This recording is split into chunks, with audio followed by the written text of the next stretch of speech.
In our last Bible study video, we looked at the whole of John chapter 9. But in this Bible study video, we'll be looking at John chapter 10. And I'm going to read. So I hope you have your Bible next to you, because it's very, very important. This is mine. And so we can start and enjoy the Bible study together. So I'm going to read John chapter 10, verse 1. Jesus says to them, "Verily, truly, I tell you, Pharisees, anyone who does not enter the sheepfold by the gate, but climbs in by some other way, is a thief and a robber." And what did Jesus mean by this? Jesus was talking about the kingdom of God. That you cannot go through the kingdom of God through the other way. There is only one way to get into the kingdom of God. And that one way is through the gate and not through the window. So he was trying to say, well, I am the way, the truth, and the life. You can only come to the Father through me. Any other way apart from me means you're a thief, means you're a robber.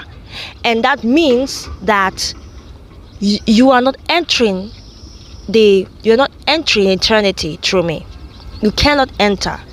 Okay, so in other words, Jesus was saying, you cannot come to God without coming through me. Every other means, every other source of coming to God outside of this gate, outside of me, is null and void. And so I continue. 2. The one who enters by the gate is the shepherd of the sheep. 3. The gatekeeper opens the gate for him, and the sheep listens to his voice. So he said the one who comes through the gate is the shepherd of the sheep. He's talking about himself. He who comes through the gate, which is he, Jesus, coming through the gate, is the shepherd, because the gate is the right way to come into the kingdom of God. So he is the one. Once he gets to the gate, what does the gatekeeper do? The gatekeeper opens the gate, because the gatekeeper recognizes him. And then he calls out to his sheep, and the sheep hears his voice and they listen to him. And each of them pass through the gate.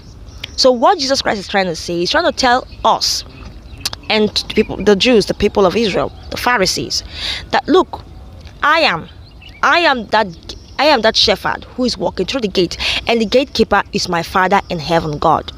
And that was what he was trying to tell the Pharisees. 4. When he has brought out all his own, he goes on ahead of them, and his sheep follow him because they know his voice. Now, while this might sound like a typical sheep and shepherd story, Jesus Christ was using this to explain how the kingdom of God works and how he and his Father operates in the kingdom of God. So he says that his sheep follow him because they know his voice. His sheep follow him. When he brought out all his own, he goes on ahead of them. So he says, when I bring out my own sheep, which is me and you, the people of the kingdom of